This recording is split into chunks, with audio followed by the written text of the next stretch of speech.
Okay, I thought I'd do a quick review and test of the Jackery Explorer 1000 V2. I bought this about a month ago in the Black Friday sale on Amazon, and so I've had a little bit of time to play with it. I bought it to use it in my camper van mainly. I'll quickly go through what it does, and then I'll do a bit of testing as well and show you some of its specs as well, and we'll just put it through its paces a little bit. Housing, on top we've got a handle that flaps down, which is quite nice, fits in my camper van quite well, in a little space and a cubby hole there. On the front we have a power button. I'll switch it on, and you'll see there's a display that comes on the front there, shows you what the battery capacity is and various other things as well. So currently we're at 93% charge. We also have on the front, this is the UK model, we have two AC sockets. I notice the US one has got three, the UK one's only got two. I guess that's a physical size thing, our plugs are much bigger than the US ones. And it will provide up to 1.5 kilowatts of power, so you can power appliances up to that sort of rating, and it suggests it has a pure sine wave AC waveform, so we will test that a bit later on.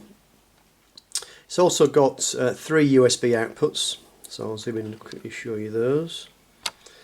So you've got these three USB outputs here. You've got a 30 watt, so you've got two USB-C outputs, a 30 watt one, a 100 watt one, and you've also got a USB-A output as well, the more traditional type, and that provides 18 watts. So what I've been using this for so far in my camper van is charging up my mobile phone, that sort of thing, and I have to say it does charge up very, very quick on those USB-C connections. It's rapid charging. You've also got a 12 volt output as well. You've got a cigarette lighter socket here, which provides up to 10 amps of current there. Although again, we'll test that later, we'll see what the voltage actually is and the waveform, make sure it actually is DC. There's also a light as well. So I just pan to the left, there is a light there, so press the button and puts the light on. It's actually very bright actually. You can see there straight into the lens. Turn it off. Oh, there's also an SOS mode as well, there we go. So that's the kind of front of it. If we look at this side, we have a 3-pin kettle lead, as you would call it, to charging it, and it's also got these two DC inputs. Now these are for plugging it into a solar panel, or possibly two solar panels. I haven't got any of those yet, but that I believe is how you would connect it. This does not come with the cable to the solar panel. It does come with a cable to plug it into the mains to recharge it. That way you get a nice orange cable to plug into that. You don't get the wires or the cables for the solar panel. You can also charge it, I believe, as well from an accessory socket or a cigarette lighter socket in a vehicle, and again that requires a special cable which you don't get with it. So if you want to do that, you're going to buy a cable for that as well. So that's the side view. On the back, not a lot, it's just a bit of a plate showing the spec, etc. On the other side there is a vent, and I think behind that panel, oops, let's that way a little bit. I think behind this panel there is a fan. You can hear a fan that sometimes kicks in both during charging, and also if you put it on to the AC mode and do use a bit of power, the fan will kick in to cool things down. There may be a fan elsewhere, I'm not sure, but certainly to make sure there's plenty of ventilation while this thing's in use. You can't put it in a cupboard and shut the door, because it will probably overheat, and that would probably not be good. So let's switch it round to the front again. It is a little bit heavy. I'll go through the specs in a second, as I've got the manual here. So it weighs 10.8 kilos, which is about 23.8 pounds. It's pretty hefty. It has a Life Pro 4 battery, and the battery has 30.4 amp hours. And it actually runs at 35.2 volts, so it's not 12 volts, so there's a bit of conversion required to get it to 12 volts, and of course it needs to go through an inverter to give us the AC at 230 volts. What else can I tell you about this? Yeah, like I say, it gives us a pure sine wave maximum of 1500 watts output, and the total capacity is 1070 watt hours, so just over a kilowatt hour of overall capacity. So if you run this fully charged, it'll give you about a kilowatt hour overall, and almost depending on what you plug into it will depend on how long it runs for before the battery goes flat. It also suggests it will provide 3000 watts of surge peak, so 1500 watts normal operation and 3000 of surge, so it will allow you to momentarily peak up to 3 kilowatts. I wouldn't suggest you don't have very long, probably will overheat it. Okay, charge temperature between 0 degrees and 45 degrees, so when you're charging it, it needs to be above freezing basically, and when you're discharging it, when you plug it in to use it, between minus 10 degrees, these are all Celsius by the way, between minus 10 and 45 degrees Celsius. So, okay, all you get in the package, like I say, is the unit itself, the manual, and the AC charging cable, which is out of reach, so I won't bother getting that, but the cable to plug it into the mains to charge it up. So, what else can I tell you about this? Well, it comes with an app. So on my phone here, I have the Android version of this because I've got an Android phone. I've got the Jackery app, don't know how well you can see that, and then you can see it's connected up to it's found my Jackery. It connects via Bluetooth. If I click on here, probably can't see it very well, it shows us the percentage of charge left, so 93%. I can turn on things like the DC there, so you can see in the background it's switched on the DC option. And turn it off. I can turn it on and off the AC as well, so you can see it's done that there in the background, and also I can turn on and off the light as well. Let's put the light on and back off again. You can also configure various things here as well, so you can configure the charging mode and a few other things as well. So in here we can say currently we're in fast charging mode. We can change that. There's all kinds of configuration changes that you can make through the app that I'm not sure you can actually do on the front of the device itself, so the app's quite useful. Things like battery settings, you can put it into battery saving mode, so it won't charge the battery fully, or won't discharge, and it also won't discharge the battery fully, and that will save that will allow the battery to live longer essentially. It claims, in fact I'll go back to the manual again, it claims it will get about 4,000 battery charging cycles and still have 70% of the battery capacity left behind. So that's good. That's the claim. And life for chemistry in use, which is actually supposed to be reasonably safe compared to, say, LiPo, and but it's a little bit heavier. But I know there's some of the other Jackery models use different chemistry. So this is the latest version, which uses this Life Pro 4 technology. So let's give it a little test. What we'll do first is I'm going to hook it up to my oscilloscope and we'll see what the AC output looks like, and we'll compare that. In fact, what we'll do first, so I've got this device here which gives us the voltage, so let's plug this into one of the AC sockets and we'll switch on the AC option. And I don't know how well we can see the screen now, I'm going to zoom in a little bit. Okay, that's telling us it's giving us 224 volts, so just slightly below 230 volts, so very much within the tolerance allowed. This will also show us as well, if we change the mode here, the current and also the wattage of an appliance plugged in. We'll use that later, that might be useful to understand some of that stuff. As a comparison, we'll plug that into the mains and we'll see what that looks like here. So back to the main voltage again. So we're and also we've got 50 Hertz as well. So that's the AC frequency. But it's now saying 225 volts. I'm just going to plug it from there. We'll plug this into the mains. I don't know if you can. Oh, there we go. And the mains currently is showing 240 volts. Here, and I don't know how accurate or how calibrated this device is, but just as a comparison. But 225 is certainly well within the tolerances for UK mains.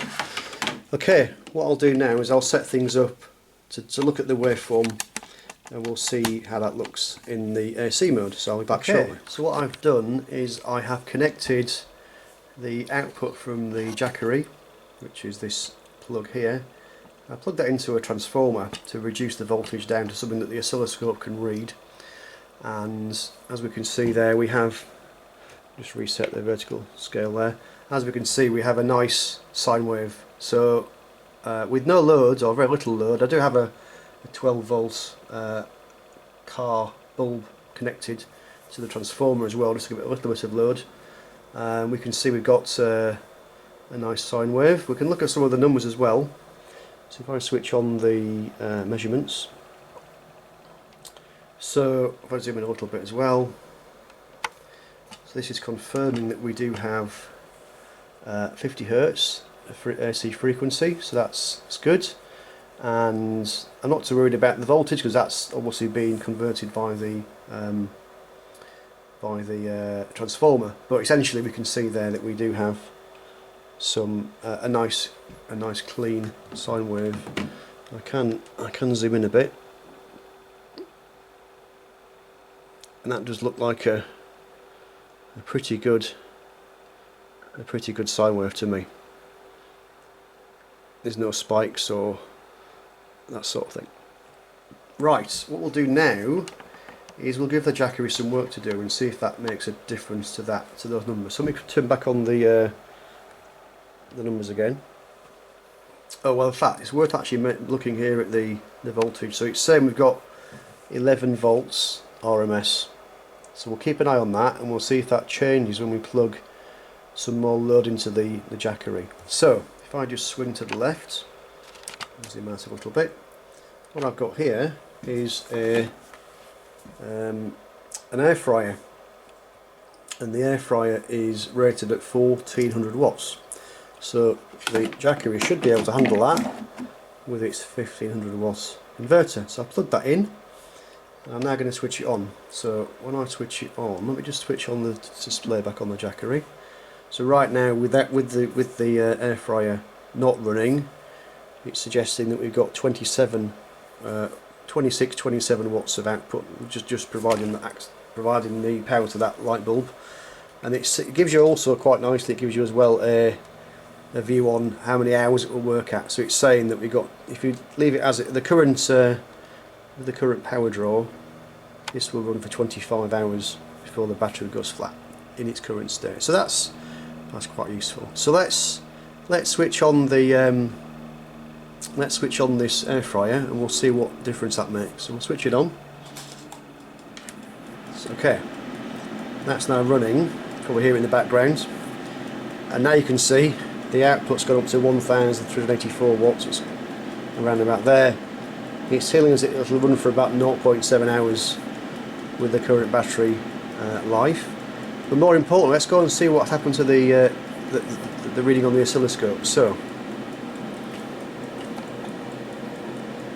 zoom in again. Well, the first thing is, let's look at the frequency. So that's still 50 Hertz, so that hasn't changed. The RMS value has gone just down slightly, so that voltage has come down by 0.1 volts. So it's now showing at 10.9. Obviously that's the voltage that the transformer has transformed that to. So that's made a very tiny difference to the voltage. If we look at the waveform, hang on a second. Right, the waveform still looks pretty good. In fact, it looks exactly the same as it looked before.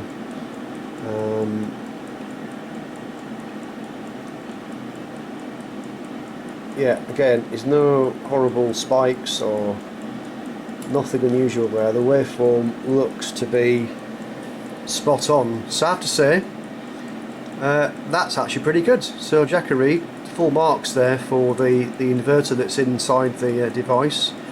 That's actually pretty good. So I think that's a good test of the AC side of the device. I'll just turn it off.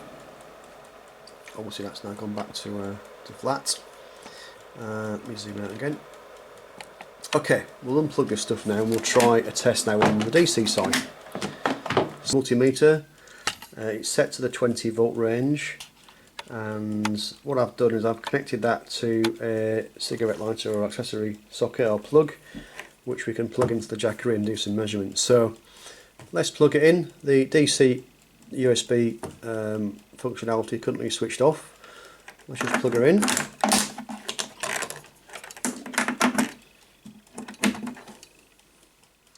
Now interestingly, even though the DC USB is turned off, we are seeing a little bit of voltage, about 1/5 of a volt.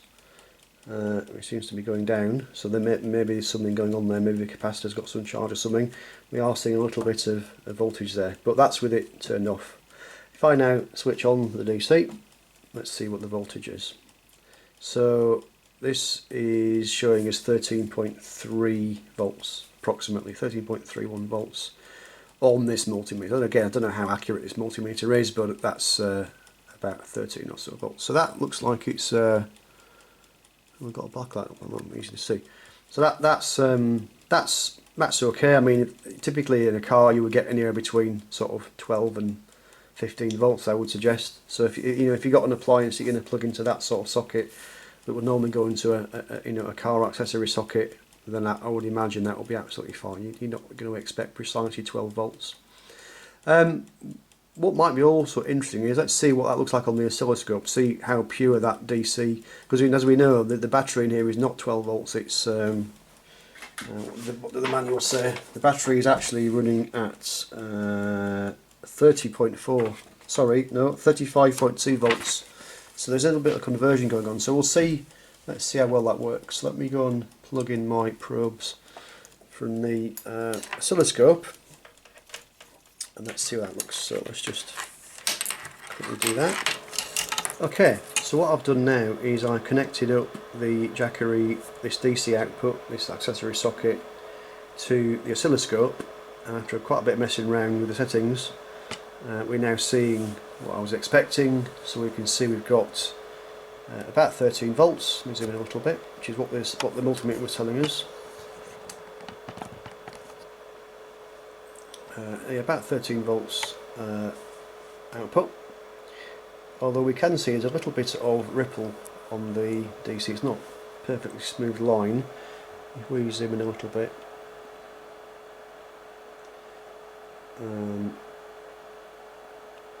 go this way, sorry. There's a little bit of ripple on the DC output there, so not 100% clean on the DC side. But again, if you're running this in a car, if you were plugging an appliance in that was using an accessory socket in a car, you've got your alternator running, you've got all kinds of other electronics running, you're not going to get a clean DC signal there either. So I don't expect that's going to cause any problems at all for anything you plug into that socket. So altogether, I have to say, Jackery is actually pretty good. I think it's passed the test. There's only one slight issue I've found so far with playing with it, and this is a bit of a niggle. So you'll see it's got this Wi-Fi, sorry, you can't see my fingers in the way there, this Wi-Fi signal. Let me zoom into the display a second. When you first switch it on, it switches on the Bluetooth and the Wi-Fi, and that's how you connect it from the app. But what I found is, if after a period of time, if you don't use the app, then it will turn off the Bluetooth and the Wi-Fi. I presume it's doing that to save on power. I'll turn the scope off because it's making some noise. I presume it's doing that to save on power, but what I'm finding is that if I just switch the Jackery on and then want to check it later on, is it fully charged now? Perhaps I don't want to, go into the room where it's on charge. It's turned off the Bluetooth and the Wi-Fi, which means I can't then connect to the Jackery. So I have to come along to Jackery, switch it back on again, and you do that, I think, by pressing the DC, USB and AC buttons at the same time. That then, if I do that now, actually, that will then switch. Well, there you go. That switched it off. If I do it again, apart from switching on the AC, I'm going to have to hold it in or something. There you go. You can see we've now got the Wi-Fi and the Bluetooth symbols flashing on the display there. So that's a slight frustration. This is firmware version 1.0. That might be something of interest later. I've seen a few folks on various forums saying that's not a a great feature, and that might be something perhaps we'll take feedback on and perhaps update in a future version of the firmware. But that's all I've got today. I thought that would be interesting just to have a little look at the output from the device, and have to say it looks pretty good. So that's it from me. Thank you very much.